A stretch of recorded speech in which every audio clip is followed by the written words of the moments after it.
ဘုရားမြတ်စွာရဲ့အဆုံးအမတွေလောကကြီးမှာရှိနေတဲ့ဗျာကာလပတ်လုံးနှလုံးစိတ်ဝမ်းအေးချမ်းွယ်ဖြစ်ပြီးဓမ္မမစိတ်များလူရဓမ္မရှိယရှန်ဒီပါတရားတော်များနိုင်ရမှတ်သားရပြောဆိုပါလေမြတ်စွာဘုရားရဲ့အဆုံးအမတွေရှိနေတဲ့ဗျာလောကကြီးဟာအလင်းအောင်ရပြီးလုံတဲ့နာနဲ့မလုံတဲ့နာအကောင်းနဲ့အဆိုးအကြောင်းနဲ့အကျိုးခွဲခြားသိနိုင်ကြတာဖြစ်တယ်အကယ်၍သာမြတ်ဗုဒ္ဓရဲ့အဆုံးအမတွေလောကလူသားတွေရဲ့ယဉ်နဲ့နှလုံးထဲမှာပျောက်ကွယ်သွားပြီလောကကြီးကပျောက်ကွယ်သွားပြီဆိုလို့ရှိရင်လောကကြီးကအမှောင်ကျသွားသလိုဖြစ်ပြီအကောင်းနဲ့အဆိုးအကြောင်းအကျိုးခွဲခြားသိနိုင်စွမ်းရှိကြမှာမဟုတ်သည့်အတွက်ကြောင့်အကောင်းကိုဆိုးထင်ဆိုးကိုကောင်းထင်မလို့တဲ့နာကိုလို့တဲ့နယ်လို့ထင်လို့တဲ့နာကိုမလို့တဲ့ဘူးလို့ထင်ပြီးတော့လွယ်လွယ်မမနဲ့ဆင်းရဲဒုက္ခတွေပွားကြမှာအလွန်ပဲတွေးကြည့်လို့ရှင်ကြောက်ခမန်းလိလိဖြစ်တယ်ပေါ့ရသော်ဘုရားရဲ့အဆုံးအမတွေရှိနေသည့်အတွက်ကြောင့်မိမိတို့ဘဝခရီးရှောင်လန်းဖို့ရာအတွက်ကောင်းဆိုအကြောင်းကျိုးတွေခွဲခြားသိနိုင်စွမ်းရှိလို့အတော်အသင့်စိတ်နှလုံးအေးချမ်းမှုတွေကိုရရှိပြီးတော့ဆင်းရဲဒုက္ခအသက်တာမှုတွေရပြီးတော့နေကြတယ်။ဒါကြောင့်မို့ဘုန်းကြီးတို့တွေနေစဉ်နဲ့မြတ်ဗုဒ္ဓရဲ့ဆုံးမတွေလောကလူတွေရဲ့နှလုံးသားထဲမှာပျောက်ကွယ်မသွားအောင်ဝိုင်းဝန်းကြိုးပမ်းကြရတာဖြစ်တယ်အခုလိုဝိနည်းစာရပြန်ပွဲကြီးတွေဆင်ကျင်းပါတယ်ဆိုတာမြတ်ဗုဒ္ဓရဲ့အဆုံးအမတွေပြန့်ပွားပြီးလူတွေရဲ့နှလုံးသားထဲမှာတည်ရှိဖို့ထိုလူတွေရဲ့နှလုံးသားထဲတည်ရှိမှဘဟုဇနဟိတဘဟုဇနဒုက္ခလို့ဆိုတဲ့အတိုင်းလောကလူသားတွေရဲ့အကျိုးစီးပွားချမ်းသာဒုက္ခဖြစ်ထွန်းလာမှာဖြစ်တယ်အရာဝတ္ထုတစ်ခုဟာရှိနေတော့မှတာမန်အနေထားဖြင့်ကြည့်မယ်ဆိုရင်များစွာတန်ဖိုးမရှိဘူးလို့မှတ်တမဲ့နေသူတွေကထင်ကောင်းထင်လိမ့်မယ်မရှိတော့ဘူးဆိုတဲ့အချိန်မှာအလွန်တန်ဖိုးကြီးလာတတ်တယ်ပေါ့နေ့စဉ်နဲ့အမျှလောကလူသားတွေအလင်းရောင်ကိုပေးနေတဲ့နေမင်းကြီးတွေပဲလဲကြည့်လေဒါနဲ့အချိန်မှနေ့စဉ်ပဲနေမင်းကြီးထွက်လာတဲ့အခါလင်းရောင်ရလို့လူတွေဟာ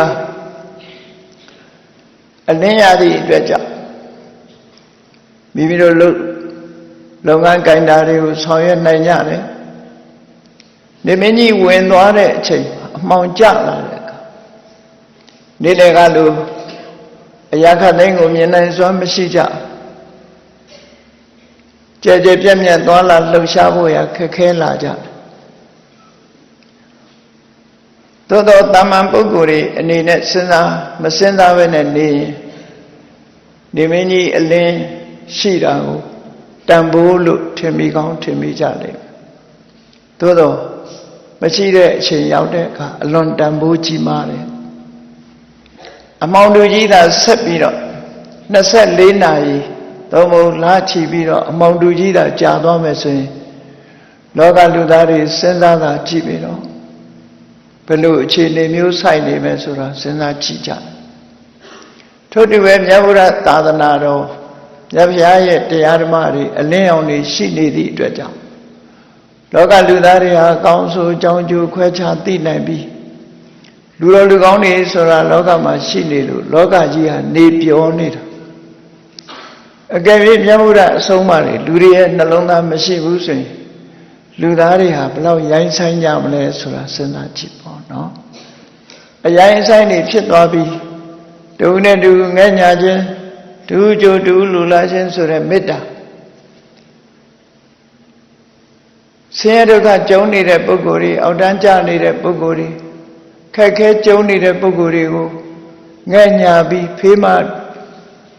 တွဲကူခြင်းဆိုတဲ့ကရုဏာကြီးပွားတိုးတက်နေတဲ့ပုဂ္ဂိုလ်တွေပေါ်မှာဝမ်းသာခြင်းဆိုတဲ့မုဒိတာဒီတရားတွေဟာလုံးဝပြောင်းကွယ်သွားလို့ရှိရင် အလွန်ကြီးမားတဲ့ဆိုးဝါးတဲ့စိတ်ဓာတ်တွေရုပ်မှဆိုးသွားတဲ့စိတ်ဓာတ်တွေလူတွေရဲ့နှလုံးသားထဲမှာလွှမ်းမိုးလာပြီဆိုရင်တခုနဲ့တခုနိုင်ကျင်တာတော့တိရစ္ဆာန်ဘဝကိုကြည့်လိုက်မယ်ဆိုရင်အညမညခာရိကဒုက္ခလာခာရိကတိရစ္ဆာန်တွေဟာတကောင်နဲ့တကောင်တပ်ဖြတ်ပြီးတော့စားတယ်အညာတာဆိုတာမရှိဘူးအားရှိတဲ့အကောင်ကအားမဲ့တဲ့အကောင်ကိုနိုင်ကျင့်တပ်ဖြတ်စားနေတယ်ညတာမှုဆိုတာလုံးဝမပြောင်းလောကလူသားတွေဟာလည်းမြတ်ဖရာရဲ့အဆုံးအမတွေရှိနေတဲ့အချိန်မှာညတာရမှန်တနာရမှန်ဝမ်းမြောက်ရမှန်သိရှိပြီးတော့နေကြတော့ဖရာရဲ့အဆုံးအမကွယ်သွားပြီဆိုလို့ရှိရင်ဒီအသိစိတ်ဓာတ်တွေပါပျောက်ကွယ်သွားမှာဖြစ်တယ်ပေါ့ဒါကြောင့်မို့မြတ်စွာဘုရားကနောက်လာမဲ့လူသားတွေတက်တန်းဆုံးရုပ်လာတဲ့စနစ်တန်းအရွယ်ရောက်လာပြီဆိုရင်တိတ်ဘောအာဂါတော့ပစ္စုပတ္တိတော့ခါသီးတဲ့အမုန်းတရားတွေဟာလူတွေရဲ့နှလုံးသားထဲမှာဝင်ရောက်လာလိမ့်မယ်လို့ဆိုခါသီးတဲ့အမုန်းဆိုတာဘာမှအကြောင်းမရှိဘူးနော်ဘယ်သူကိုပဲဖြစ်ဖြစ်တတ်ချင်ဖြတ်ချင်တဲ့စိတ်တွေဖြစ်ခါသီးတဲ့အမုန်းမိဘတော်လို့လည်းတန်ရောစင်မရှိဘူးသာသမီတော်လို့လည်းတန်ရောစင်မရှိဘူးဆွေမျိုးညာတိတော်လို့လည်းတန်ရောစင်မရှိဘူးအကြောင်းမဲ့လောကလူသားတွေပေါ်မှာခါသီးတဲ့အမုန်းတွေပေါ်လာပြီးတော့ကိုယ်ရှိမှမြင်သမျှပုဂ္ဂိုလ်တွေကိုတပ်ဖြတ်ခြင်းတဲ့စိတ်တွေပေါ်လာလိမ့်မယ်လို့မြတ်စွာဘုရားကိုယ်တိုင်စက္ကဝတိသုတ်တံမှာဟောထားတာရှိတယ်အဲ့ဒီရဲ့အစွမ်းအစတွေဟာဒီကနေ့တွေးရှိနေကြရတယ်ဒါရာရစ်လို့ခေါ်တယ်ကြံဖက်သမားတွေမှာစဉ်းစားကြည့်လေအကြောင်းမဲ့တပ်ဖြတ်နေကြတာတွေဟာဘလောက်စိတ်နှလုံးတုန်လှုပ်ခြောက်ခြားဖွယ်ရှိတယ်လေမြတ်စွာဘုရားရဲ့အဆုံးအမမရဘူးဆိုလို့ရှိရင်လောကကြီးဟာရိုင်းပြပြီးတော့အခုလိုဒုက္ခတွေရောက်ဒါကြောင့်မို့မြတ်စွာဘုရားရဲ့အဆုံးအမတွေလောကကြီးမှာတည်ရှိနေအောင်ကြိုးစားမှာဓမ္မဆိုတဲ့အလင်းရောင်တွေရှိနေမှလောကလူသားတွေရဲ့ကြံတန်းရိုင်းပြနေတဲ့စိတ်ဓာတ်တွေဟာနုညံ့သိမ်မွေ့ပြီးတုံးနဲ့တူဖေးလို့မလို့ကုညီလို့ဆောင်မလို့ညီညွတ်လို့လက်တွဲလို့စိတ်နှလုံးအေးချမ်းစွာဘဝခရီးကိုဖြတ်သန်းနိုင်ကြမှာဖြစ်တယ်ဟောဒါကြောင့်အခုလိုစဗျံဝဲကြီးတွေကျင့်ပပြီးတော့တရားဝဲကြီးတွေကျင့်ပလို့တရားနာကြရတယ်ဆိုတာမြတ်ဗုဒ္ဓရဲ့အဆုံးအမတွေရရှိဖို့မှန်ကန်တဲ့ရည်ရွယ်ချက်နဲ့ဘာပဲဖြစ်ဖြစ်နေ့စဉ်ကိုလုပ်နေတဲ့အလုပ်တစ်ခုဟာရည်ရွယ်ချက်မှန်မှန်နဲ့အလုပ်လုပ်ရမှာဖြစ်တယ်ရည်ရွယ်ချက်မှားယွင်းပြီးတော့ဆုံးဖြတ်ချက်မှားယွင်းလမ်းစဉ်ချမှတ်ပြီးမှားယွင်းတဲ့လမ်းစဉ်နဲ့ရှောင်လန်းမယ်ဆိုလို့ရှိရင်မိမိလိုချင်တဲ့စခန်းကိုရောက်မှာမဟုတ်ဘူးဒါကြောင့်မို့မြတ်ဗုဒ္ဓရဲ့သာသနာနဲ့ပတ်သက်လာလို့ရှိရင်ဒုရတွေဘုရားရဲ့အဆုံးအမတွေမပြောက်ပြဲအောင်ဘယ်ပုံစောင့်ရှောက်ကြမလဲတန်မိုးရှိလာတဲ့မြတ်ဗုဒ္ဓရဲ့အဆုံးအမယရဏမွေနှစ်တွေတို့ရဲ့သားစဉ်မြေးဆက်တို့နိုင်ငံသူနိုင်ငံသားတွေကအစကမ္ဘာတဝန်းမငြိမ်းချမ်းကြတဲ့နိုင်ငံတွေပါမြတ်စွာဘုရားရဲ့အဆုံးအမတွေရသွားမယ်ဆိုရင်စိတ်နှလုံးအေးချမ်းမှုတွေရကြမှာဒါကြောင့်ဘုရားရဲ့အဆုံးအမတွေပြန်ပွားအောင်တို့တွေကြိုးစားကြရမှာလို့ဆိုတဲ့အသိစိတ်ဓာတ်နဲ့ကြိုးပမ်းကြရမှာဖြစ်တယ်မိမိတို့ကိုယ်တိုင်လည်းမြတ်စွာဘုရားအဆုံးအမတွေသိရှိနားလည်အောင်ကြိုးစားပြီးလက်ဆင့်ကမ်းပြီးတော့မှန်ကန်တဲ့အတွေးခေါ်တွေတွေးခေါ်တတ်ဖို့တရားဓမ္မတွေမပြောက်အောင်ကြိုးစားကြရဒီအတွေးခေါ်လေးတွေဆိုတာအင်တာမတ်တန်မိုးရှိတဲ့မြတ်စွာဘုရားရဲ့အဆုံးအမအတွေးအမြင်လေးတွေဟာတန်မိုးရှိတယ်ဆိုပါစို့ပရဒုက္ခုပဋ္ဌာနေနအတ္တနောဒုက္ခမိစ္ဆတိဆိုတဲ့မြတ်စွာဘုရားဟောထားတဲ့ဒေသနာတော်တွေရဲ့သူများကိုဒုက္ခပေးပြီးတော့ကိုယ်ချမ်းသာမှုကိုရှာမယ်ဆိုရင်ဘယ်တော့မှမင်းချမ်းသာဒုက္ခရမှာမဟုတ်ဘူး ဒါကြောင့်မို့သူများကိုဒုက္ခပေးပြီးတော့ကိုချမ်းသာဖို့အတွက်မကြိုးစားခြင်းနဲ့ဆိုရယ်ဟောဒီအတွေ့ဟာဓမ္မအတွေ့တစ်ခုပဲနော်ဓမ္မအတွေ့တစ်ခုပဲ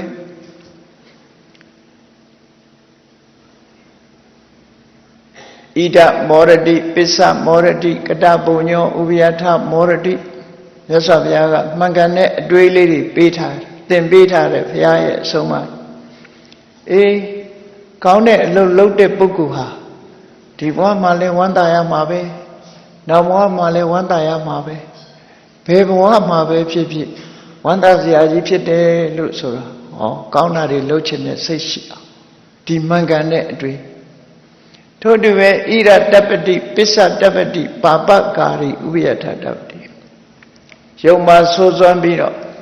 မကောင်းတဲ့အလုပ်တွေလုပ်ပြီးဆိုလို့ရှိရင်ဒီဘဝမှာလည်းစိတ်ပူရလိမ့်မယ်နောက်ဘဝမှာလည်းစိတ်ပူရလိမ့်ဘယ်နေရာရောက်ရောက်မင်းစိတ်ပူရမှာပဲလို့ဆိုတဲ့အတွေ့အဲ့ဒီလိုကိုယ့်ရဲ့နေစဉ်ဘဝမြတ်စွာဘုရားရဲ့သွန်သင်ဆုံးမမှုတွေများစွာရှိမှန်ကန်တဲ့အတွေ့တွေများစွာရှိနတံကမ္မံကတံသာဓုယံကတဝါအနုတပ္ပတိယတအတုမုခောရောဓံဝိပါကံပฏิသေဝတိမြတ်စွာဘုရားကဆုံးမခဲ့တာကြည့်လုတ်ပြီးလို့အဲ့ဒီလုတ်ရအတွက်စိတ်ပူနေရမယ့်အလုပ်မျိုးဟာမကောင်းတဲ့အလုပ်ပဲမလုပ်မိစေနဲ့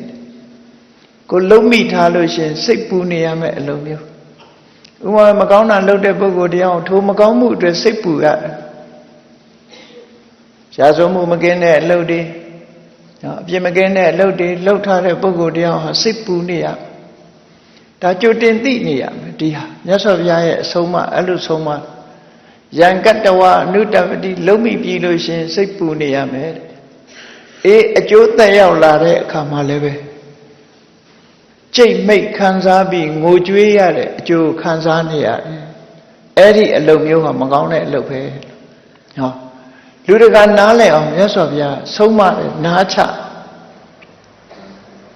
တင်စကမ္မံကတံသာဓုယံကတဝါနာနုတပ္ပတိယတပတိတောသူမနောဝိပါကံပฏิသေဝတိအေးလှုပ်ပြီးလို့ရှင်စိတ်မပူရဘူးကောင်းတဲ့အလုပ်ဆိုတာလှုပ်ပြီးရင်စိတ်မပူရဥပမာပဲလူတူတယောက်ကိုကူညီလိုက်တယ်ကောင်းတဲ့အလုပ်တွေလုပ်လိုက်တယ်မိတ်ဆွေတင်ကားတွေကူညီလိုက်တယ်ကူညီပြီးစိတ်ပူရတယ်လို့မရှိဘူးဥပုသ်ဆောင်လိုက်တယ်စိတ်ပူရတယ်လို့မရှိဘူးကမ္မထမ်းထိုင်လိုက်တယ်ထိုင်ပြီလို့စိတ်ပူရတယ်လို့မရှိဘူးဟောအကျိုးသက်ရောက်လာတဲ့အခါမှာလည်းပဲဝမ်းမြောက်ဝမ်းသာကောင်းကျိုးချမ်းသာကိုရရှိတယ်အဲ့ဒီအလုပ်မျိုးဟာကောင်းတဲ့အလုပ်လို့ဒီလိုဆိုလို့အဲ့တော့ကောင်းတဲ့အလုပ်မကောင်းတဲ့အလုပ်ဆိုတဲ့စံကိုလည်းပဲမြတ်စွာဘုရားကတိတိကျကျရှင်းရှင်းလေးလူတိုင်းနားလည်အောင်ရှင်းပြအဲ့ဒါလို့မသိလို့ရှိရင်လူတွေကဘယ်လိုလုပ်မင်းကောင်းတဲ့အလုပ်ဆိုတာဘယ်အလုပ်ကိုပြောငါကြိုက်ရင်ကောင်းတဲ့အလုပ်ပဲငါမကြိုက်ရင်မကောင်းတဲ့အလုပ်ပဲဒီလိုတွက်ကြမှာပဲလေကိုကြိုက်တာကိုကြိုက်မကြိုက်နဲ့သွားတွဲလိုက်လို့ရှိရင်ဒုက္ခရောက်တယ်အဲ့တော့အရက်ကြိုက်တဲ့လူကအရက်ကိုကောင်းတဲ့အလုပ်ထင်မှာပဲဟောအဲ့တော့ကိုကြိုက်တာကိုကောင်းဆိုတော့အကောင်းဆိုစံတတ်မှတ်ဖို့ရခက်သွားအခုမြတ်စွာဘုရားကဆုံးမဩဝါဒပေးထားတဲ့စံဟာဘလောက်ကောင်းတယ်လေအေးကောင်းတယ်မကောင်းဘူးဆိုတဲ့အလုပ်တွေဟာကြိုက်မကြိုက်နဲ့ဆက်ဆက်ပြီးတော့မကြည့်နဲ့ကိုလုပ်တဲ့လုပ်ရနဲ့ဆက်ဆက်ပြီးတော့ကြည့်မကောင်းတာလုပ်ပြီးလို့ရှင်မင်းစိတ်ပူရမယ်အကျိုးခံစားရတဲ့အခါမှာလည်းမင်းဒုက္ခရောက်လိမ့်မယ်အဲ့ဒါမကောင်းတဲ့အလုပ်ပဲကောင်းတဲ့အလုပ်ဆိုတာစိတ်မပူရဘူးလုပ်ပြီးရင်လည်းဝမ်းသာစရာဖြစ်တယ်အဲ့ဒီအလုပ်ဟာကောင်းတဲ့အလုပ်ပဲလို့ဆိုတော့ကိုကြိုက်တာနဲ့မကြိုက်တာနဲ့မဆိုင်ဘူးကောင်းမကောင်းဆိုတာကိုအခုလို့ရှင်းရှင်းလင်းလင်းလေးမြတ်စွာဘုရားဟောပြနာဟိဝေရေနဝေရာနိသမ္မန္တိတကုရသနာအဝေရေနသသမ္မန္တိဧတဓမ္မောသနန္တနောတဏ္ဍတနောအေးရံကိုရံနဲ့တုံနေနေလို့မင်းဘယ်တော့မှရံမငြိမ့်ဘူးရံပဲချင်းမတုံပြန်မဲနဲ့တိခဏချင်းခွင့်လွှတ်ခြင်းနဲ့သာလေရံဆိုတာငြိမ့်အေးတယ်ဒါဟာတကယ်မှန်ကန်တဲ့ရှေးရိုးစင်လား လမ်းကြောင်းဓမ္မတာတစ်ခုဖြစ်တယ်ဆိုဒီအဆုံးအမဟာလည်းပဲကမ္ဘာငြိမ်းချမ်းရေးကိုဖော်ထုတ်ပေးနိုင်တဲ့အဆုံးအမကြီးတစ်ခုဖြစ်တယ်အဲ့ဒါလို့အတွေးခေါ်တွေဟာတနေ့ကျရင်လုံးဝပျောက်ကွယ်သွားမှာဖြစ်တယ်ဒါတွေကိုဓမ္မမြတ်စွာဘုရားရဲ့သွန်သင်ဆုံးမချက်တွေလို့ဒီလိုခေါ်ဒီလိုသွန်သင်ဆုံးမချက်တွေဟာမြန်မာလူမျိုးတွေရဲ့လက်ထဲမှာပိဋကတ်3သွေနိကေ9ပြဓမ္မခန္ဓာပေါင်း8400အများကြီးရှိတယ်ဒါတချို့တစ်ဝက်လေးတွေထုတ်ပြတာနော်ဒီတဲ့ကြီးမားတဲ့ဒီတဲ့စွမ်းအားရှိတဲ့အဆုံးအမတွေမြောင်များစွာရှိလို့ရင်လုံးသလောက်အကျိုးဖြစ်တဲ့တရားဓမ္မတွေအဆုံးအမတွေဟာတကယ်ကိုလို့ရင်လုံးသလိုဖြစ်လို့နေယာနိကလို့ဆိုတဲ့မြတ်ဘုရားရဲ့အဆုံးအမတွေဟာတကယ်ကိုကိုယ်တိုင်လည်းသိရှိနိုင်တယ်ခုနှလုံးသွင်းအခုကြိုးကျေးဇူးတွေကိုရနိုင်တယ်ဓမ္မရဲ့ဂုဏ်ကြီးနဲ့ပတ်သက်ပြီးတော့အဘရဗုဒ္ဓမဟာကဏယဆရာတော်ကြီးအထက်ကရာနဲ့ညှိပြီးတော့ဓမ္မဂုဏ်ကြီးကိုဖော်ပြထားတဲ့အခါကြားနာယုံပင်အပူစင်၍ကျင့်လင်ချမ်းသာကျင့်ပြီးကလည်းလွန်စွာငြိမ်းချမ်းဆိုစလည်းကောင်းမှုကိုတေချာစဉ်းစားကြည့်ဘုရားတရားတော်လို့ဆိုတာနာလိုက်တာနဲ့ပဲစိတ်နှလုံးကအေးချမ်းသွားတယ်နော်ကြားနာယုံပင်အပူစင်အေးချမ်းသွားပြီခေါင်းထဲမှာအနောက်တွေအကြည့်တွေအပူတွေမရှိတော့အေးစိတ်နှလုံးအေးချမ်းမှုကိုဖြစ်ပေါ်စေမြတ်မကဒီအတိုင်းလိုက်နာပြီးလက်တွေ့အသုံးပြုလိုက်မယ်ဆိုလို့ရှိရင်နော်ကျင့်လင်ချမ်းသာတကယ်ကိုချမ်းသာဒုက္ခရပြီးလက်တွေ့ကျင့်သုံးသည့်အတွက်ကြောင့်အောင်မြင်လာကျင့်ပြီးကလည်းဆိုတာလွန်စွာငြိမ်းချမ်းဆိုကျင့်ပြီးတဲ့နောက်မှာလည်းငြိမ်းချမ်းမှုနောက်ဆုံးနိဗ္ဗာန်ချမ်းသာကိုမျက်မှောက်ပြုနိုင်တယ်အဲ့ဒါလို့စွမ်းဆောင်မှုကိုပေးနိုင်တဲ့မြတ်ဘုရားရဲ့အဆုံးအမတွေလောကကြီးမှာတည်ရှိနေအောင်သို့မဟုတ်လူတိုင်းဟာကိုယ်နှလုံးသားထဲတည်ရှိနေအောင်လုပ်ဖို့လိုတယ်နံပါတ်1ကကိုယ်နှလုံးသားထဲမှာတည်ရှိအောင်လုပ်နံပါတ်2ကမိမိရဲ့ပတ်ဝန်းကျင်မိမိရဲ့မိသားစုအတွင်းမှာတည်ရှိအောင်လုပ်နံပါတ်3ကမိတ်ဆွေသင်္ဃာတွေရဲ့ရှင်တဲ့နှလုံးထဲမှာတည်ရှိအောင်နံပါတ်4ကမိမိနဲ့ဆက်ဆိုင်တဲ့ပတ်ဝန်းကျင်မိမိနဲ့ပတ်ဝန်းကျင်အားလုံးမှာမြတ်ဘုရားရဲ့အဆုံးအမတွေနှလုံးသားထဲမှာတည်ရှိအောင်ကြိုးစားအားထုတ်အဲ့ဒါလို့ကြိုးစားအားထုတ်ခြင်းဖြင့်သာလေမိမိအတွက်ရောမိမိရဲ့ပတ်ဝန်းကျင်အတွက်ပါတာယာငြိမ်းချမ်းတဲ့လှပတဲ့အေးချမ်းတဲ့ကဘာကြီးတစ်ခုကိုတိဆောက်ထားနိုင်တာမြတ်ဗုဒ္ဓရဲ့အဆုံးအမနဲ့သာတိဆောက်လို့ရတာဖြစ်တယ်ပေါ့ဒါကြောင့်မို့လို့ဒီလိုအဆုံးအမတွေရှိဖို့အတွက်တို့ဘာလုပ်ရမှာလဲနော်ဘာလုပ်သင့်တယ်လဲဆိုတာလူတိုင်းစဉ်းကျင်စဉ်းစားတွက်ကြည့်လိုက်မယ်ဆိုလို့ရှိရင်ပြန်လှန်ပြီးတော့ကြည့်မြတ်စွာဘုရားကပြိဋိဘံသံဃာနိမှာမိန့်ကြားခဲ့တယ်ယောအာနန္ဒမယဓမ္မောသဒေတိတောမယဓမ္မောသဝိနယောသဒေတိတောပညတ်တောသောမမစ္စေနတတ္ထာငါဟောခဲ့တဲ့ဓမ္မငါပြညတ်ချမှတ်ခဲ့တဲ့ဥပရိသဝိနည်းရတယ်ငါမရှိတဲ့နောက်မှာမင်းတို့ရဲ့ဆရာတွေပဲသူ့တိုင်းနေရကြသူ့တိုင်းလိုက်လို့ဓမ္မနဲ့ဝိနည်းကိုမြတ်စွာဘုရားချမှတ်ပြီးတော့လောကလူသားတွေအတွက်အလင်းအောင်ကြီးကိုစိုက်ထုပေးထားခဲ့တာဖြစ်တယ်ပေါ့အဲ့ဒီဓမ္မအလင်းအောက်မှာမိမိတို့ဟာအလုံးလုံးသွားကြမှာဖြစ်တယ်ဟုတ်ပြီမြတ်စွာဘုရားကဓမ္မကိုလောကသားတွေအတွက်ခြံထားခဲ့တယ်အဲ့ဒီဓမ္မကိုအခုမြန်မာနိုင်ငံတို့ရောက်ရှိလာအောင်ဘယ်ပုံဘယ်နည်းနဲ့သယ်ဆောင်လာကြသလဲစဉ်းစားကြည့်ရအောင်အတိတ်ကိုပြန်ပြီးတော့ပြန်စဉ်းစားကြည့်လိုက်မြတ်စွာဘုရားဟောကြားဆုံးမခဲ့တဲ့ဒီခုလို့ပြောတဲ့တန်ဖိုးရှိတဲ့ဓမ္မတွေဟာနှစ်ပေါင်းအပြင်ပြောမယ်ဆိုရင်နှစ်ပေါင်း2600ကျော်လာခဲ့ပြီအဲ့ဒါလောက်ကျော်လာတဲ့တရားဓမ္မတွေဟာဘယ်မှာဟောခဲ့တာလဲဆိုအိန္ဒိယနိုင်ငံမှာဟောခဲ့တယ်ဒီကနေ့အိန္ဒိယနိုင်ငံမှာဒါတွေသိကြသေးလားအများစု majority ကိုကြည့်ချလိုက်မေ့သွားကြပြီရင်ထဲနှလုံးထဲမှာဒီတရားတွေနဲ့မရှိတော့အများကြီးအိန္ဒိယနိုင်ငံလူကြီး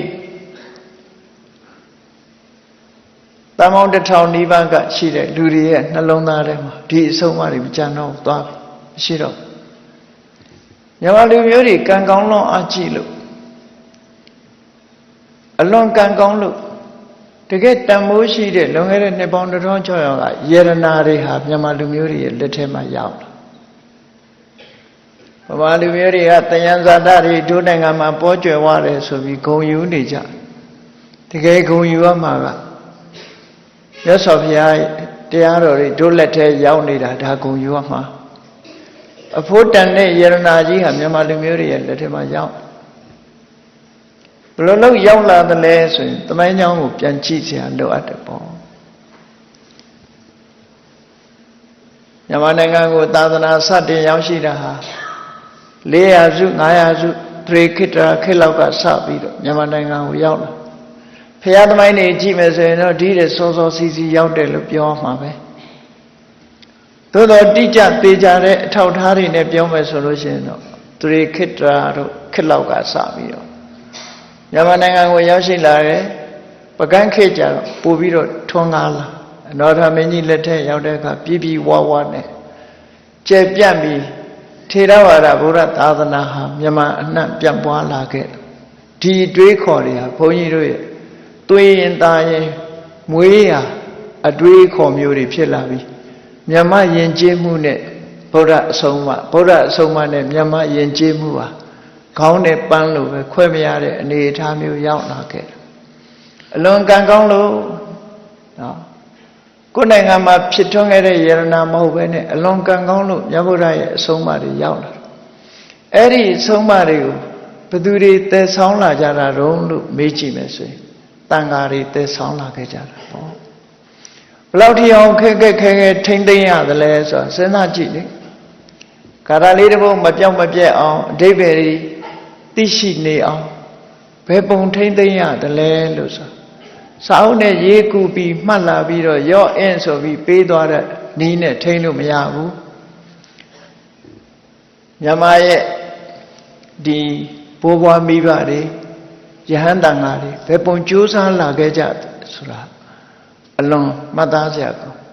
ရသော်ဗျာလက်ထက်တော်ခါကာလတုန်းကရှန္ဒနာမထေရမြတ်လိုပုဂ္ဂိုလ်တွေကဘုရားဟောသမျှတရားတွေကိုဆင်းရဲဒုက္ခခံပြီးတော့နှုတ်တဲ့အာဂုံဆောင်ပြီး oral tradition နဲ့ထိန်းလာခဲ့တာနော် oral tradition နဲ့ထိန်းလာခဲ့တာနှစ်ပေါင်းဘုရားလက်ထက်ကမှ45ဝါဘယ်စာအုပ်ဘာမှမရှိပဲအစဉ်နှုတ်တဲ့ပို့ချလာခဲ့တယ်ဘုရားပြိဋိဘံစံတော့လေရှင်မကတ္တဗဥဆောင်တဲ့ယဟန္တာ900ဟာဒီတရားဓမ္မတွေမပြောင်းဖြစ်ဖို့အတွက်စုစုစည်းစည်းနဲ့စနစ်တကျထိမ့်သိမ်းဆောင်ရှောက်လာခဲ့ကြတယ်ပထမသံဃာယနာစုစည်းပေးတယ်ဒုတိယသံဃာယနာဒီလွဲမှားတဲ့ဝိနည်းဆိုင်ရာကျင့်ဝတ်ဆိုင်ရာအယူအဆတွေကို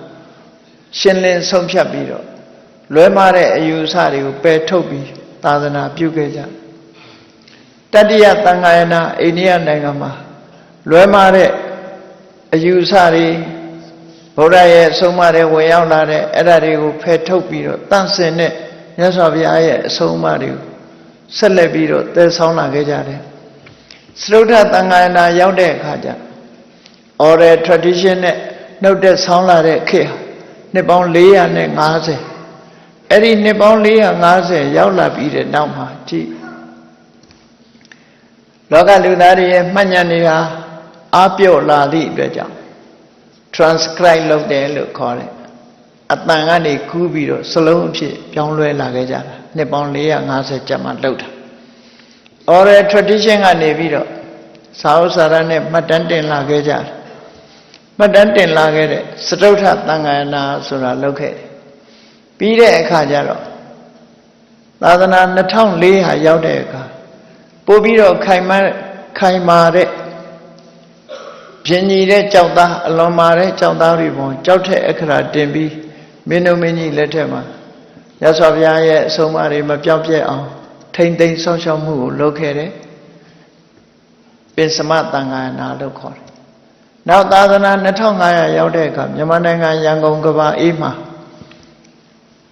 ကဘာရဲရဲမှာရှိတဲ့မြတ်စွာဘုရားရဲ့အဆုံးအမတွေ တခုနဲ့တခုမူအလုံးကိုတိုက်ဆိုင်ညှိနှိုင်းပြီးတော့လွယ်လွယ်ကူကူကြည်နိုင်ဖတ်နိုင်အောင်ပြန်ပွားအောင်ဆိုပြီးတော့မြတ်ဗုဒ္ဓရဲ့အဆုံးအမတရားတော်တွေကိုရှင်းလင်းသုတ်သင်ပြီးမှန်ကန်တဲ့တရားဓမ္မတွေ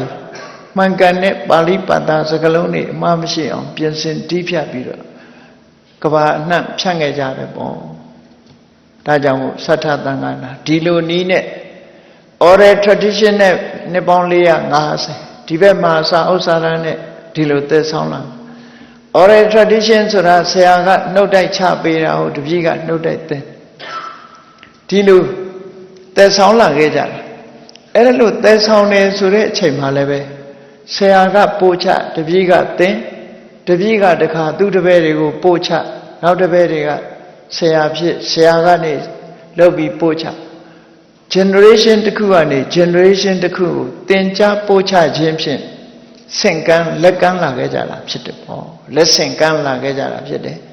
စာအုပ်တွေကိုလက်ဆင့်ကမ်းလာတာမဟုတ်ဘူးသင်ကြားပို့ချခြင်းဖြင့်လက်ဆင့်ကမ်းလာ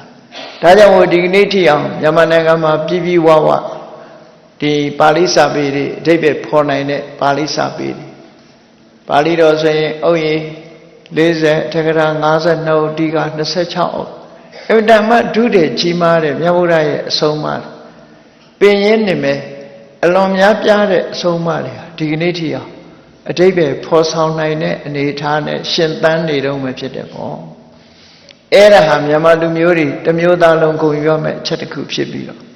မိမိတို့လက်လန်းမိသမျှသင်ယူကြက်မှတ်ကြအောင်သင်ယူထားပြီးတော့လက်ဆင့်ကမ်းကြခုနရဗုဒ္ဓရဲ့အဆုံးအမတွေးခေါ်မပြောက်ပြက်အောင်ထိမ့်သိမ်းဆောက်ရှောက်ကြအဲ့ဒါလို့ထိမ့်သိမ်းဆောက်ရှောက်ဖို့ရည်ရွယ်ချက်ဒီဥဒ္ဒချသက်တဖွင့်ပဲဖြစ်စေရသော်ဘုရားရဲ့အဆုံးအမတွေပြန်ပွားဖို့ဆောင်ရွက်တယ်အခုလိုဝိနည်းစပြမွေးကြီးတွေကျင်းပပြီးတော့ပြုလုပ်တယ်ဆိုတာလည်းပဲဒီအတွက်အားပြုတာပဲဖြစ်တယ်ပေါ့ဒါကြောင့်မှရသော်ဘုရားရဲ့အဆုံးအမတွေကလောကမှာရှင်သန်နေမှာဖြစ်တယ်ရှင်သန်နေမှသာလဲလူတွေရဲ့စိတ်တွေနှလုံးတွေအေးချမ်းပြီးတော့ငြိမ်းချမ်းသာယာမှုကိုရရှိမှာဖြစ်တယ်ပေါ့ရှေးတုန်းကဒီကကျမ်းဂန်ကြီးတွေမှာဆိုထားတာစကားတစ်ခုရှိတယ်ဘဂဝတောအပရဘာဂေဗုဒ္ဓဓမ္မရတနာနံသမဓိကမောသံဃယရနာဓိနောမြတ်စွာဘုရားမရှိတဲ့နောက်မှာဖရာနဲ့တရားအကြောင်းသိခွင့်ရတာဟာသံဃာတွေရဲ့ကျေးဇူးလို့ဆိုသံဃာဆိုတာရှိကိုရှိရမယ်နော်သံဃာမရှိတော့ဘူးဆိုလို့ရှိရင်ဓမ္မပါပျောက်ကွယ်သွားနိုင်တယ်ပေါ့ဒီလိုဆိုလို့နော်တန်ခါရှိနေမှဓမ္မရှိမယ်ဓမ္မရှိနေမှဗုဒ္ဓရှိနေမယ်ပေါ့အစဉ်ဆက်ဒီလိုဖြစ်တယ်ဒါကြောင့်မို့လို့ဓမ္မပြန်ပွားဖို့အတွက်တန်ခါတွေရှိနေဖို့တန်ခါတွေဆွဲထည့်မဲ့တန်ခါကောင်းတွေပေါ်ထွန်းလာဖို့အတွက်အခုလိုဝိနည်းစပြမွေးကြီးတွေကျင့်ပါလောကမှာစဉ်းစားကြည့်ဖို့ဘယ်ခေတ်ဘယ်ကာလမှာပဲဖြစ်ဖြစ်အကောင်းနဲ့အဆိုးဆိုတာရောနေမှာကြီးပဲနော်ခွဲခြားပြီးတော့ရှုမြင်တတ်ဖို့လိုတယ်လူတွေထဲမှာလည်းလူကောင်းလူဆိုးရှိတာပဲယဟန်တွေထဲမှာလည်းပဲယဟန်ကောင်းယဟန်ဆိုးရှိတာဘယ်နေရာပဲဖြစ်ဖြစ်အကောင်းအဆိုးဆိုတာတစ်မျိုးတည်းအကောင်းကြီးထားလို့လည်းမရဘူးအဆိုးကြီးလည်းမဟုတ်ဘူးအကောင်းအဆိုးနှစ်မျိုးဆိုတာဟာပူတွဲပြီးတော့လောကကြီးမှာရှိနေတတ်တဲ့သဘာဝပဲအဖြူအမဲတွဲနေတယ်လို့အလင်းနဲ့အမောင်တွဲနေတယ်လို့ရှိနေမှာပဲသို့သောခွဲခြားသိတတ်ဖို့လိုအပ်တယ်ဒါကြောင့်မို့လို့မြတ်ဗုဒ္ဓသာသနာမှာသမဏ၄မျိုးဆိုတာကိုမြတ်စွာဘုရားသခင်ကိုရောမြတ်ဟောကြားထားတာမှတ်သားပြီးတော့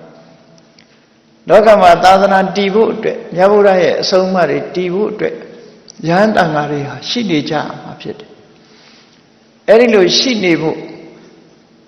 မြန်မာလူမျိုးတွေရဲ့ဒီစွမ်းသင်္ကန်းကြောင်းစေပစ္စည်းလေးပါထောက်ပံ့ကူညီမှုဟာကဘာမှာအံ့ဩလောက်အောင်မြန်မာလူမျိုးတွေကသာသနာပံ့ပိုးကြတယ်မြန်မာလူမျိုးတွေကပံ့ပိုးကြတယ်လို့မြန်မာနိုင်ငံကတန်ဃာတော်အရှင်မြတ်တွေဟာလည်းပဲကြည့်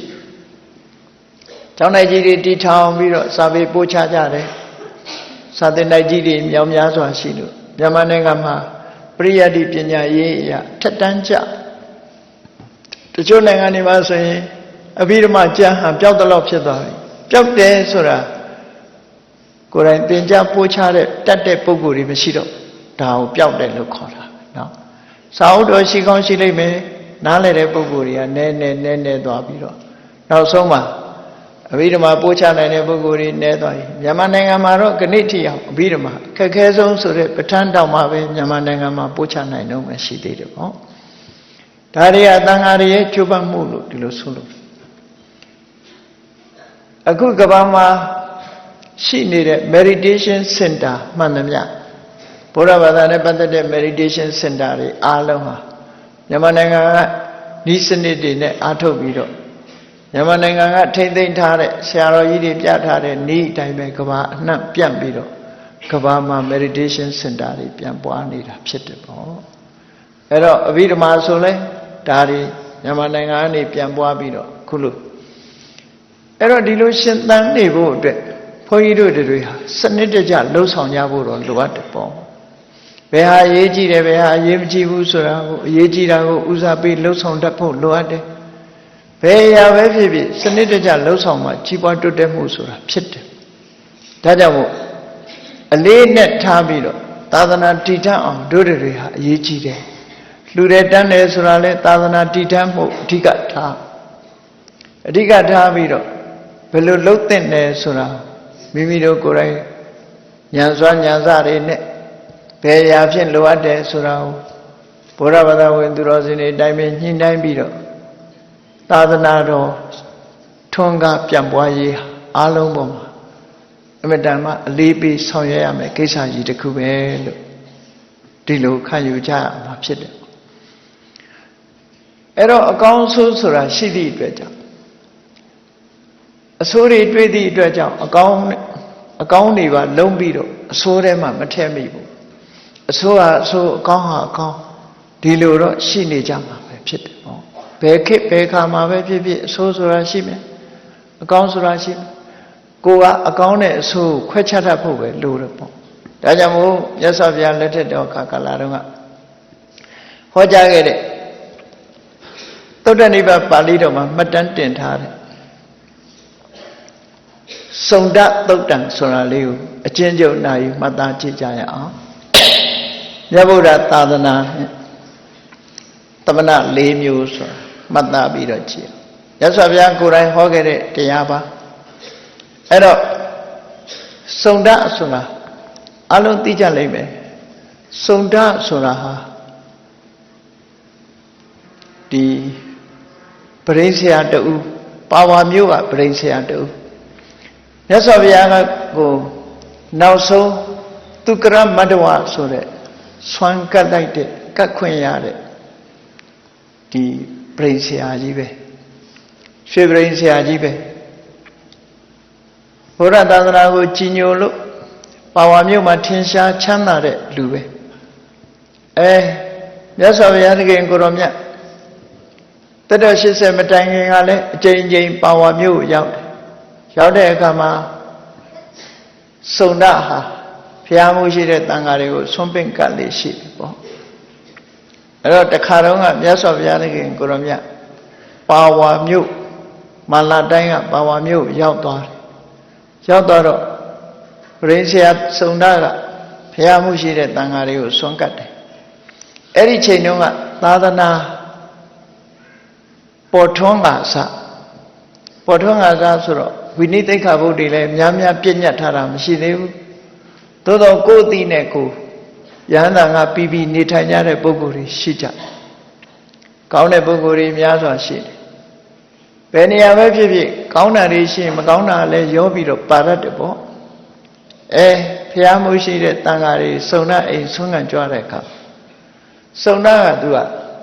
ရွှေပရိစ္ဆေယကြီးဆိုတော့သူ့အိမ်မှာရွှေခွက်တွေအများကြီးပဲရှိတယ်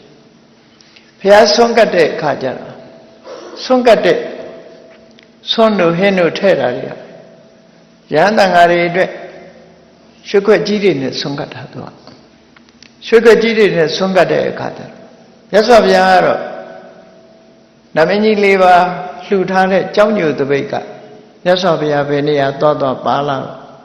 မြတ်စွာဘုရားကအဲ့ဒီကြောင်းညိုတပိတ်နဲ့ပဲဆွမ်းဖုံးပေးတယ်ပေါ့တချို့ရဟန်းတန်ဃာတွေကလည်းကိုယ်တပိတ်နဲ့ကိုယ်ပဲဆွမ်းဖုံးပေးကြတယ်အဲ့ဒီထဲမှာ ရွှေခွက်ကိုလက်ခံတဲ့ပုဂ္ဂိုလ်အလွန်နည်းတယ်ပရိစ္ဆာကတော့ရွှေခွက်ကိုလိုက်ပြီးတော့ကတ်တယ်ဉာဏ်တွေကလက်မခံကြဘူးသို့တော့အဲ့ဒီဘုရားနောက်ကပါလာတဲ့ကိုတော်ကြီးတစ်ပါးရွှေခွက်မြင်တော့ရခြင်းရွှေခွက်ကလည်းဘလောက်တန်လုံးဆိုအဲ့ဒီခေတ်ဈေးနဲ့တင်3 သိန်းတန်တယ်ရွှေခွက်တစ်ခုနော်အဲ့ဒီရွှေခွက်က3 သိန်းတန်တဲ့ရွှေခွက်ဆွန့်လိုက်ကတ်တာအဲ့ဒီဟာအဲ့ဒီကိုတော်ကြီးကဘာလုပ်တယ်လဲလို့ဆိုလို့ရှိရင်ရွှေခွက်ကိုလူခံပြီးတော့အဲ့ဒီရွှေခွက်ကိုသူပါလာတဲ့အိတ်ထဲမှာထည့်ယူသွားတယ်ရွှေခွက်ကိုယူသွားတယ်အဲ့ဒါလို့ယူသွားတော့ပရိစ္ဆာစုံတာကတော့မြင်တယ်မြင်မိမဲ့လို့သူဘာမှမပြောဘူးအသာလေးပဲနေတယ်အဲ့ဒီကိုတော့သူ့အိတ်ထဲမှာထည့်ပြီးတော့ရွှေခွက်ကိုယူသွားအဲ့ဒါနဲ့ပတ်သက်ပြီးတော့ပရိစ္ဆာစုံတာကတန်ဃာတွေပေါ်မှာကောင်းတဲ့ပုဂ္ဂိုလ်မကောင်းတဲ့ပုဂ္ဂိုလ်သူ့ဟာသူခွဲမြင်မိတာဖြစ်တယ်ပေါ့မြတ်စွာဘုရားကိုမေးခွန်းတွေမေးတယ်တရားနာတဲ့အချိန်မှာမြတ်စွာဘုရားကိုသူမေးတာတွေကပု္ပ္ပာမိမုနေပဟုတပညာဗုဒ္ဓံဓမ္မထတ္တိဝိကတတဏံဒိပရုတ္တမံသာရတိနံပဝရံဂရိလောကိသမနာတတေငါဖြူဟိမေမြတ်စွာဘုရားရဲ့ခုံကြီးတွေကိုဖော်ပြထားတာတရားပညာဉာဏ်ကြီးမားတော်မူတဲ့တရားဓမ္မကိုရှင်းရှင်းလင်းလင်းကြီးမြင်တော်မူတဲ့တွေ့တာမှုတွေတတ်မဲ့မှုတွေကင်းကွာတော်မူတဲ့တရားအလုံးနဲ့မှာအမြတ်ဆုံးဖြစ်ပြီးဆုံးမသွန်သင်တတ်တဲ့ပုဂ္ဂိုလ်တွေထဲမှာအမြတ်ဆုံးဖြစ်တဲ့ရှင်တော်မြတ်ဘုရားကိုမေးပြရစေပါတဲ့လောကမှာသမဏဘယ်နှမျိုးရှိပါသလဲဒါလေးတပည့်တော်ကိုဖြေပေးပါလို့ဒီမေကုံကိုမေးတာသူကတော့သူသိနေလို့မေးတဲ့မေကုံပဲနော်တာမန်တရားဓမ္မကိုသိဖို့မေးတာမဟုတ်ဘူးသူကမြတ်စွာဘုရားစီကလည်းတရားအကျဉ်းချင်းနာဘူးထားသာသနာရေးနဲ့ပတ်သက်ပြီးတော့ဓမ္မနဲ့ပတ်သက်ပြီးဘယ်အဆင့်ဆိုတာကိုတော့ခွဲပြီးတော့ပြောထားတာမရှိဘူးမှတ်တမ်းပေးထားတာမရှိဘူးသို့တော့ကျန်တဲ့တရားဓမ္မတွေနဲ့ပတ်သက်ပြီးတော့မမေးပဲနဲ့ရှင်ဘုရားရဲ့သာသနာမှာသမဏဘယ်နှမျိုးရှိပါသလဲဒါကိုတပည့်တော်ကိုရှင်းပြီးတော့ဟောပြပေးပါလို့ဒီမေကုံကိုမေးလိုက်တာအဲ့လိုမေးတဲ့အခါကျတော့မြတ်စွာဘုရားကစတုရောသမဏနာပင်စမတ္ထိ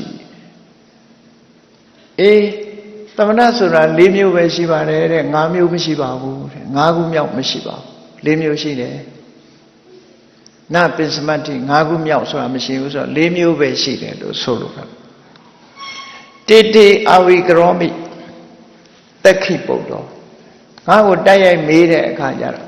သူတို့ငါရှင်းပြမယ်တဲ့သမဏ၄မျိုးကိုငါရှင်းပြမယ်နံပါတ်1သမဏကဘာလို့ဆိုမက္ခစီနာ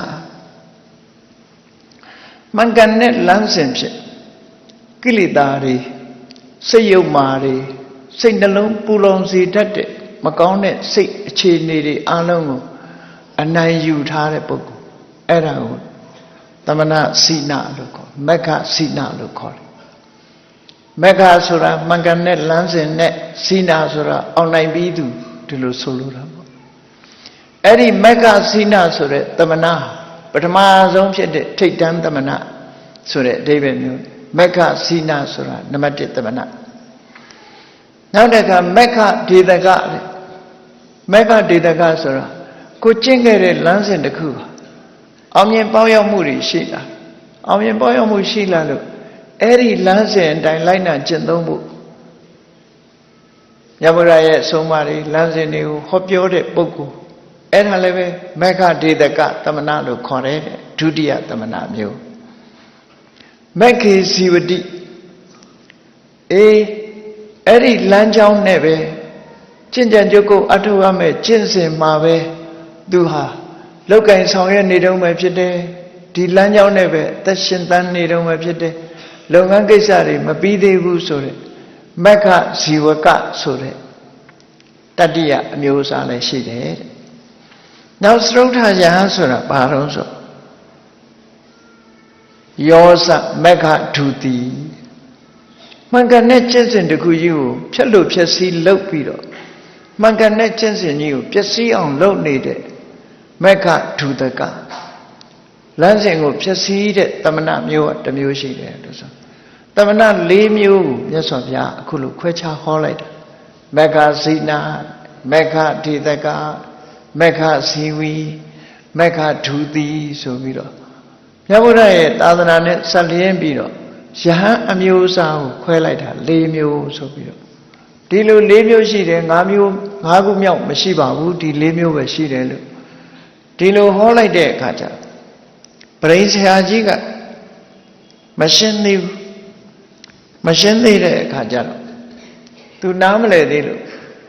ကမ္မက္ခစိနံဝရန္တိဗုဒ္ဓမက္ခစိနဆိုတာဘယ်လိုပုဂ္ဂိုလ်မျိုးဆိုတာပါလဲမက္ခခာယီကထံအတုလျောမက္ခဒေတကမက္ခခာယီဒိဗ္ဗေတူတူသုံးတာမက္ခဒေတကဆိုတာဘယ်လိုယဟန်မျိုးပါလဲမက္ခေဇီဝတုမေဖြူဟိမေပုထောမက္ခဇီဝီဆိုတာရောဘယ်လိုပုဂ္ဂိုလ်မျိုးပါလဲ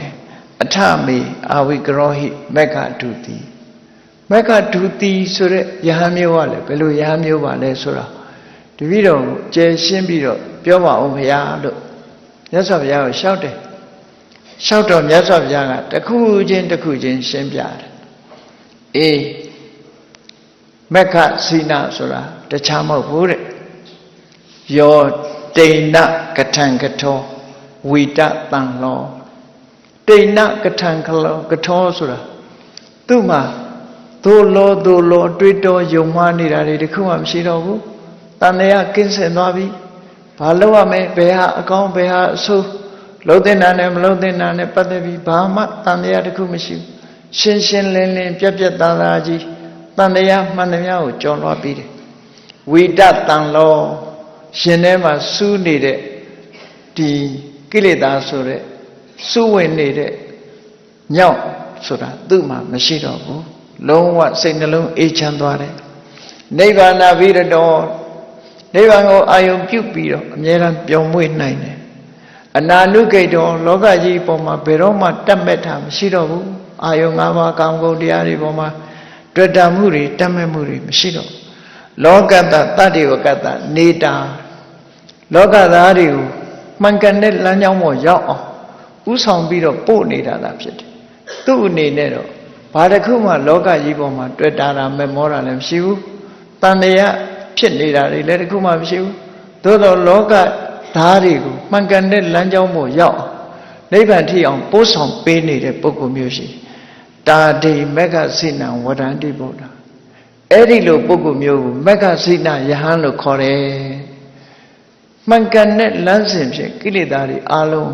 အောင်မြင်ပြီးသူလို့ဒီလိုအဓိပ္ပာယ်ရဒီနေရာမှာမက္ခစိနဆိုတာမြတ်စွာဘုရားကဘသူလို့မရည်ညွှန်းတော်လဲပဲမက္ခစိနဆိုတာတန်တရားတွေလောကလုံးဝကင်းပြီးတော့လောကသားတွေကိုမှန်ကန်တဲ့လမ်းကြောင်းပေါ်ရောက်အောင်ပို့တင်ပေးနေတာဘယ်သူလဲလို့ဆိုရင်မြတ်ဗုဒ္ဓပဲဖြစ်တယ်ပေါ့ဗုဒ္ဓကသူကိုယ်သူရည်ညွှန်းပြီးတော့မက္ခစိနလို့ခေါ်တယ်အလုံးကိုနိုင်ရထားတယ်ကိလေသာတွေအလုံးကိုလည်းနိုင်ရထားတယ်ရင်နဲ့နှလုံးထဲမှာပူလောင်မှုတွေဘာတစ်ခုမှမရှိတော့အလုံးကိုနိုင်ရထားလို့မက္ခစိနဆိုအဲ့ဒီယဟန်မျိုးမက္ခစိနလို့ခေါ်တယ်တတ္တိဝကတ္တလောကတ္တနေတာလောကကြီးတစ်ခုလုံး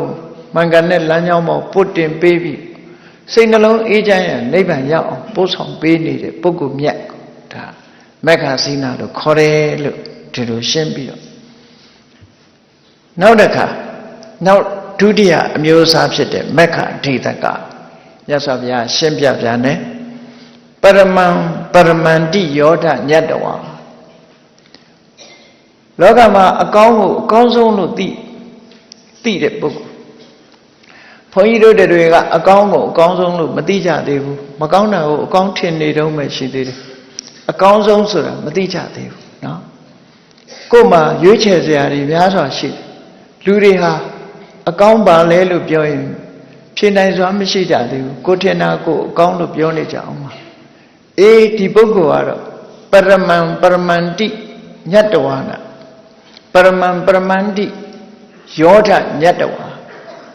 အကောင်းဆုံးဆိုတာဘာလဲလို့ဆိုရင်ဆင်းရဲဒုက္ခတွေလုံးဝကင်းတဲ့နိဗ္ဗာန်အကောင်းဆုံးဆင်းရဲဒုက္ခတွေလုံးဝမရှိတော့လို့အကောင်းဆုံးလို့ဒီလိုဆိုလို့ပေါ့အဲ့ဒီဆင်းရဲဒုက္ခတွေကလုံးဝချုပ်ငြိမ်းသွားတဲ့နိဗ္ဗာန်အကောင်းဆုံးလို့သိရှိပြီးတဲ့နောက်မှာအခါတိဝိပစ္စတိဣတိဝဓမ္မအဲ့ဒီအကောင်းဆုံးကိုရရှိပြီးတဲ့နောက်မှာအဲ့ဒီအကောင်းဆုံးကိုဖော်ညွှန်းနိုင်တဲ့သဘာဝတရားတွေစွမ်းဆောင်မှုပေးနိုင်တဲ့သဘာဝတရားတွေကို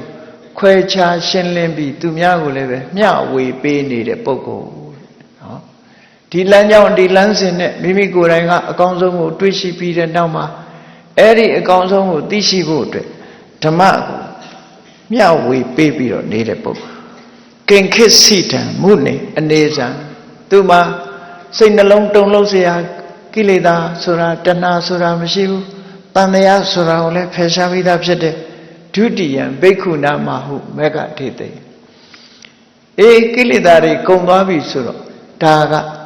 ယဟန္တာပုဂ္ဂိုလ်ကြီးတွေကိုရည်ညွှန်းတယ်ရှင်သာရိပုတ္တရာတို့နော်ရှင်မကတ္တဗတို့ရှင်မမောဂလန်တို့ရှင်မကတ္တဗတို့ဆိုတဲ့ပုဂ္ဂိုလ်သူမြတ်တွေဟာသူတို့အနေနဲ့ဒီအကောင်းဆုံးကိုသိရှိထားကြပြီသိရှိထားပြီးတဲ့အခါမှာဓမ္မကိုခွဲခြားပြီးတော့လောကလူသားတွေသိနိုင်ဖို့အတွက်ရှင်းလင်းဟောပြောပြီးတော့နေကြတုံလုံးချော်ချားွယ်ရာစိတ်နှလုံးတုံလုံးစေတတ်တဲ့တဏှာဆိုတဲ့တုံလုံးမှုတွေလုံးဝကင်းပြီးတော့နော်တဏှာဆိုတာလုံးဝပြတ်ကင်းပြီးမှန်ကန်တဲ့လမ်းကြောင်းတစ်ခုလောကလူသားတွေကိုညွှန်ပြဟောပြောဆုံးမပြီးတော့မြတ်စွာဘုရားရဲ့တရားဓမ္မတွေကိုထွန်းလင်းအောင်ဟောပြနေတဲ့ယဟန္တာပုဂ္ဂိုလ်ကြီးတွေကိုမေဃဒေသကလို့ဒီလိုခေါ်ပါတယ်ဟောတာဒုတိယယဟန်မျိုးကမေဃဒေသကလမ်းကြောင်းကိုပြီးဝကိုယ်တိုင်ကျင့်ပြီးတော့ရှင်းလင်းဟောပြောနိုင်တဲ့အနေအထားတစ်ခုဒီလိုဆိုလိုတာပေါ့နောက်တစ်ခါမြတ်စွာဘုရားကဆက်ပြီးတော့ရှင်းပြတယ်ယောဓမ္မပရိသူတေတိတေမက္ခေစီဝတိတင်ညတောတတိမာတတိယသမဏဆိုတာကြတော့မက္ခေစီဝတိတင်ညတောတတိမာ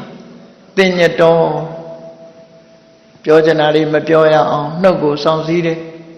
လှုပ်ချင်တာတွေမလှုပ်မိအောင်ကိုယ်ကိုစောင့်စည်းတယ်စောင့်စည်းမှုဆိုတာအမှန်တမ်းအရေးကြီးတာနော်လောကလူတွေဟာမစောင့်စည်းလို့ဒုက္ခရောက်တာလေလှုပ်ချင်လှုပ်လိုက်တယ်ပြောချင်ပြောချလိုက်တယ်ပြဿနာတွေဖြစ်တယ်စောင့်စည်းမှုဆိုတာသိအရေးကြီးတယ်ပေါ့စောင့်စည်းတယ်ဆိုတာတတိနဲ့ပညာနဲ့ထိန်းတဲ့သဘောဆိုလိုတယ်ပေါ့ပြောချင်တိုင်းလည်းမပြောဘူးလှုပ်ချင်တိုင်းလည်းမလှုပ်ဘူးစောင့်စောင့်စည်းစည်းရှိတတိမှာအမြဲတမ်းတတိရှိတယ်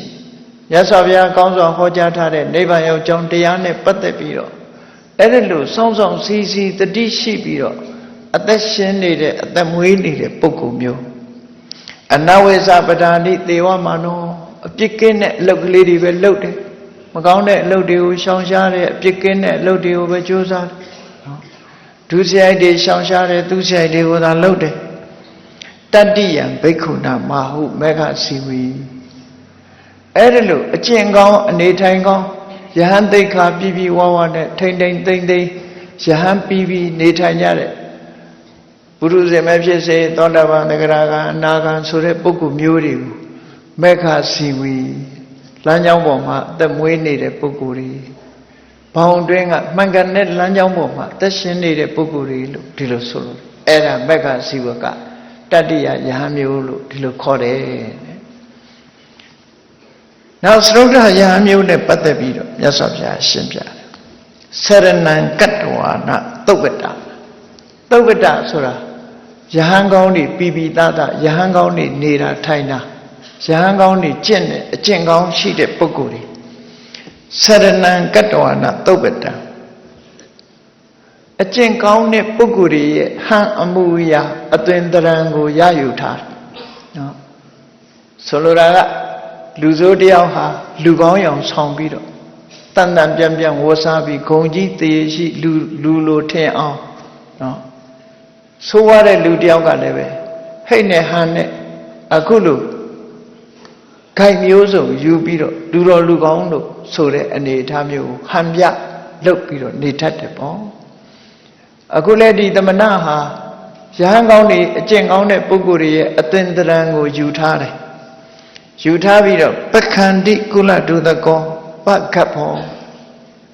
သူကနှုတ်ချမ်းတယ်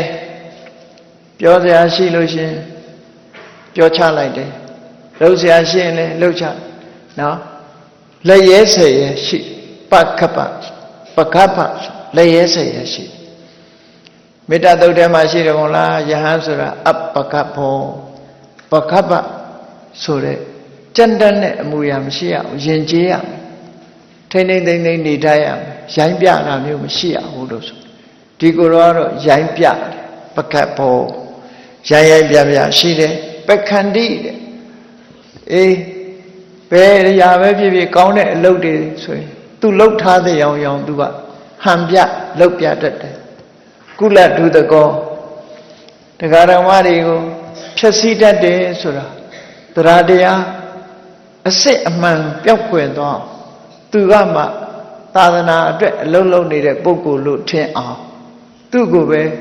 လူတွေကထင်ကြီးလာအောင်အဲ့ဒါလို့ဟန်ပြတယ်ပြောတတ်ဆိုတတ်တယ်တရားဓမ္မတွေကို organize လုပ်တတ်တယ်လို့ဆိုလို့တယ်ပေါ့နော် organize လုပ်ပြတယ်နော်သူရှိနေလို့အခုလိုကြီးပွားနေတယ်ဆိုတဲ့ပုံစံမျိုးတွေရလောက်အောင်ဟန်ဆောင်လုပ်ပြတတ်တယ်ပေါ့တကယ်တော့တရားနဲ့မဟုတ်ဘူးပေါ့လောကနည်းတွေနဲ့ organization လုပ်နေတဲ့ပုဂ္ဂိုလ်မျိုးဒီလိုဆိုမာယာဝီသူလှုပ်ထားတဲ့အပြစ်တွေကိုတော့ဖုံးထားတယ်လူမသိအောင်နေတယ်မင်းသေးသေးနဲ့လှုပ်မာယာဝီအတင်ညတော်တကယ်တော့စိတ်နှလုံးလည်းစောင့်စည်းမှုမရှိဘူးကိုယ်လည်းစောင့်စည်းမှုမရှိဘူးကိုချင်းသီလလည်းပဲမရှိဘူးတဲ့ပလာပတကယ်တော့အပြင်ကဟန်ဆောင်ထားတဲ့အတွင်းကအခေါင်းပဲဆိုလိုတာကပဲဖြစ်ဖြစ်စပါးပဲဖြစ်ဖြစ်အထဲထဲမှာအဆမ်းမပါဘူးအပြင်ကတော့ကြည့်လိုက်လို့ရှိဩမြေပဲတွေဥလိုက်တာလို့မြေပဲတွေကိုကြည့်လိုက်တဲ့အခါကျတော့ထဲထဲကြည့်လိုက်တဲ့အခါအဆန်လေးကပိန်ညောင်လေးပါတော့ပါဖောက်လိုက်အခွန်ကြီးပဲထွက်လာအဲ့ဒါမျိုးလို့ပလာပအထဲထဲမှာအနှစ်အဆန်လုံးဝမရှိဘူးစဘာဆိုလဲအခွန်မဲ့ထဲထဲကအနှစ်မရှိတာပလာပလို့ခေါ်တယ်သူ့မှာတကယ်အကြီးချင်းဆိုတဲ့ဂုံအနှစ်တစ်ခုမှမရှိဘူးသို့တော်သူကဟန်ပြကောင်းတယ်ပလာပေါ်မာယာဝေပတိရူပေနစရံတမေဃထုတိအေးဘာပဲဖြစ်ဖြစ်အတုအယောင်ဟန်ပြနဲ့လှုပ်ဆောင်နေတဲ့ပုဂ္ဂိုလ်မျိုးဟာမေဃထုတိပဲတဲ့အဲ့ဒီယဟန်မျိုးကမေဃထုတိဆိုဒီလိုပုဂ္ဂိုလ်မျိုးလည်းရှိတယ်လို့စရုဋ္ဌသမဏဆိုပြီးတော့ရသော်ဘုရားကဒီလိုဟောတယ်ဟောပြီးတဲ့ယဟန်၄မျိုးသမဏ၄မျိုးကိုမြတ်စွာဘုရားခွဲခြားပြီးတော့ဟောတယ်မေဃဇီနာဆိုတဲ့အကောင်းဆုံးရဖရာလို့မေဃဒေတိဆိုတဲ့ဒုတိယသာသနာအတွက်တကယ်အလုံးလုံးနေတဲ့ပုဂ္ဂိုလ်မေဃစီဝီကိုယ့်အတွက်အများအတွက်တကယ်ကိုယဟန်သိက္ခာနဲ့အလုံးလုံးနေတဲ့ပုဂ္ဂိုလ်တွေအကျင့်သိက္ခာမပြီးသေးတဲ့မေဃစီဝီမေဃဒုတိဆိုတော့ဟန်ပြလုံနေတဲ့အဖြစ်ပလာပလို့ဆိုတယ်စပယ်ဖြင်းလို့ဖြစ်နေတဲ့အနှစ်သာရမရှိတဲ့ပုဂ္ဂိုလ်မျိုးမေဃဒုတိလို့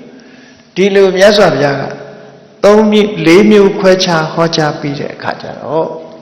ပရိစ္ဆေယဆုံနာကိုဆုံးမတဲ့အနေနဲ့မြတ်စွာဘုရားဟောတာပါဟောတော့ဆိုဧတေသပฏิဝေစီယောဂါတော်အေးတကားဆုံနာတို့လို့လူဘဝလူလောကမှာအယံဒီထောင်လူပေါင်းမိသားစုဘဝမှာနေထိုင်တဲ့ပုဂ္ဂိုလ်ဟာဒီ၄မျိုးကိုခွဲခြားခြားသိဖို့လိုတယ်တဲ့နော်တုတ္တဝါအရိယတာဝကောတပ္ပညောမြတ်စွာဘုရားရဲ့အဆုံးအမတွေနဲ့ပတ်သက်ပြီးဘုံတုတ္တရှိတယ်အရိယတာဝကောမြတ်ဘုရားရဲ့တပိတာဝကဖြစ်ပြီးတပ္ပညအသိပညာရှိတယ်အဲ့ဒီလိုအသိပညာရှိတဲ့သာသနာစိတ်ဓာတ်ရှိတဲ့တရားဓမ္မနော်သာသနာစိတ်ဓာတ်ရှိတဲ့လူဝတ်ကြောင့်ဥပဒကဥပတိကမဟာဒီ တမနာ၄မျိုးခွဲခွဲပြားပြားသိထားရမယ်သိရမယ်သဗ္ဗေနေတာရိတာတိညတ္တဝါဣတိဒိဋ္ဌဝါနာဟပေတိတတ္တတ္တသူကအဲ့ဒီလိုပညာရှိလို့သိထားတဲ့အခါမှာသဗ္ဗေနေတာရိတာဒီအချက်ကိုမြတ်စွာဘုရားသတိပေးတာဒီတမနာ၄မျိုးဟာတူနဲ့တူတာမဟုတ်ဘူးတဲ့မတူသည့်အတွက်ကြောင့်တမနာဒုတိဆိုတဲ့အညံ့ဆုံးယဟန်ကိုကြည့်ပြီးတော့အကောင်းတွေလည်းရောပြီးတော့ဝလုံးနဲ့သိမ့်မရိုက်ချင်နဲ့နော်မကောင်းတာမကောင်းဘူးလို့သိရမယ်ကောင်းတာမကောင်းတယ်လို့သိရမယ်ဒီလိုဆိုလိုတာပေါ့နော်ဒီလိုဆိုလိုတာသဗ္ဗေနေတာဓိတာအားလုံးဟာဒီတိုင်းကြီးမဟုတ်ဘူးတဲ့အားလုံးဟာဒီပုံစံကြီးပဲမဟုတ်ဘူးဒီဝါမျက်နှာရွှေမထင်နဲ့လို့ဆိုတဲ့အဓိပ္ပာယ်မျိုးပြောတာနော်ရွှေစစ်ရွှေတုခွဲခြားပြီးတော့သိရမယ်ဝါမျက်နှာရွှေမထင်လေးနဲ့အဲ့တော့သဗ္ဗေနေတာဓိတာတိညတ္တဝါအားလုံးဟာတူတူပဲလို့ဒီလိုမမှတ်နဲ့ဣတိဒိဋ္ဌဝါနာဟပေတိဒီလိုသိပြီးတဲ့အခါကျကိုယ့်ရဲ့တရားတရားဟာဘယ်တော့မှပြက်ပြားသွားတာမရှိတော့ဘူးလောကလူတွေကမကောင်းတဲ့ပုဂ္ဂိုလ်တူတွေးလိုက်လို့ရှိရင်ကောင်းတဲ့ပုဂ္ဂိုလ်တွေပေါ်မှာတရားတရားပါပြက်သွားတတ်တယ်လေခွဲခြားပြီးတော့မသိဘူးဆိုရင်ဟိုးမကောင်းတာကြည့်ပြီးတော့အကုန်လုံးဒီလိုကြီးပဲလို့ဒီလိုသွားပြီးတော့ conclusion လုပ်တတ်တယ်ပေါ့မြတ်စွာဘုရားအဲ့ဒါကိုတတိပေးတာသဗ္ဗေနေတာဓိတာတိညတ္တဝါအားလုံးဟာတူတူပဲလို့မမှတ်နဲ့တဲ့ဣတိဒိဋ္ဌဝါနာဟပေတိတတ္တတတ္တာသူ့ရဲ့ယုံကြည်ချက်တရားတရားဘယ်တော့မှလျော့မသွားဘူးတဲ့ကထာဟိဒုဋ္ဌေနာအတ္တမဒုဋ္ဌာအဆိုးနဲ့အကောင်ဘလို့လို့ပြီးတော့တူတယ်လို့ပြောမှလဲပြောလို့မရဘူးပျက်စီးနေတဲ့ပုဂ္ဂိုလ်နဲ့ကောင်းတဲ့ပုဂ္ဂိုလ်ဘလို့လို့အတူထားလို့ရမှလဲတုတ်တံအတုဋ္ဌေနာ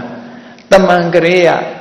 စင်ကြယ်တဲ့ပုဂ္ဂိုလ်နဲ့မစင်ကြယ်တဲ့ပုဂ္ဂိုလ်တူတူပဲလို့ဘလို့လို့ရမှလဲဟောမကောင်းတာမကောင်းဘူးလို့မြင်ရမယ်ကောင်းတာကြတော့ကောင်းတယ်လို့မြင်အကောင်းအဆိုးဆိုတာနေရာတိုင်းမှာရှိသည့်အတွက်ကြောင့်မကောင်းတာကိုမြင်ပြီးတော့အကောင်းတွေကိုလည်းမကောင်းဘူးလို့ဒီလိုမထင်မိအောင်ကြည့်ရွှေခွက်ကိုအိတ်ထဲထည့်သွားတဲ့ပုဂ္ဂိုလ်ကြည့်လိုက်တာနဲ့ကြံတဲ့ပုဂ္ဂိုလ်တွေလည်းဒီလိုပဲလို့မအောင်မိတ်လေနဲ့လို့မြတ်စွာဘုရားကဆုံးမဩဝါဒပေးတဲ့အနေနဲ့သူ့ရဲ့မေးခွန်းတွေကိုဖြေချတာရဗုဒ္ဓသာသနာနဲ့တမနာ၄မျိုးဆိုတာမှတ်သားနာယူဖို့စုံဒမြတ်စွာဘုရားဒီသုတ်တန်လေးကိုဟောကြားဆုံးမခဲ့တာဖြစ်ပါတယ်ဒီသုတ်တန်ဟာသုတ်တန်နိဗ္ဗာန်ပါဠိတော်မှာမှတ်တမ်းတင်ထားတာဖြစ်လို့ဘုရားမြတ်စွာသာသနာတော်ကိုယုံကြည်ကိုးကွယ်ကြတဲ့သူတော်စင်သူတော်များအနေနဲ့လောကမှာသာသနာတော်ကြီးကိုရှေ့ဆောင်ရှေ့ရွက်ပြုနေကြတယ်တမနာတွေကိုခွဲခြားပြီးတော့အဆိုးကောင်းခွဲခြားသိပြီးတော့မိမိတို့တရားတရားတွေအဆိုးတွေ့တာနဲ့ပြက်ပြားမသွားအောင်တတိထားတတ်ဖို့လိုအပ်ပါတယ်အဲဒါလို့အဆိုးတွေ့တိုင်းမပြက်ပြားဖို့အဆိုးနဲ့အကောင်းဆိုတာရှိတတ်အကောင်းနဲ့ရွေးချယ်ပြီးတော့လက်တွဲပြီးသာသနာဆိုင်ရာလုပ်ငန်းတွေလုပ်ခြင်းဖြင့်မြတ်ဗုဒ္ဓရဲ့တရားဓမ္မတွေလောကအနှံ့ပြန့်ပွားပြီးလောကကြီးကအမှောင်တွေအလင်းရောင်တွေဘယ်တော့မှပျောက်ကွယ်မသွားအောင်စိတ်နှလုံးအေးချမ်းမှုကိုဖြစ်စေတတ်တဲ့မြတ်စွာဘုရားရဲ့တရားအဆုံးအမတွေတည်ရှိအောင်ကြိုးစားအားထုတ်ကြရမှာဖြစ်တယ်လို့ကိုယ်စီမှန်ကန်သောအမည်ဖြင့်သာသနာတော်ပြန်ပွားအောင်ကြိုးစားအားထုတ်နိုင်ကြပါစေကုန်သတည်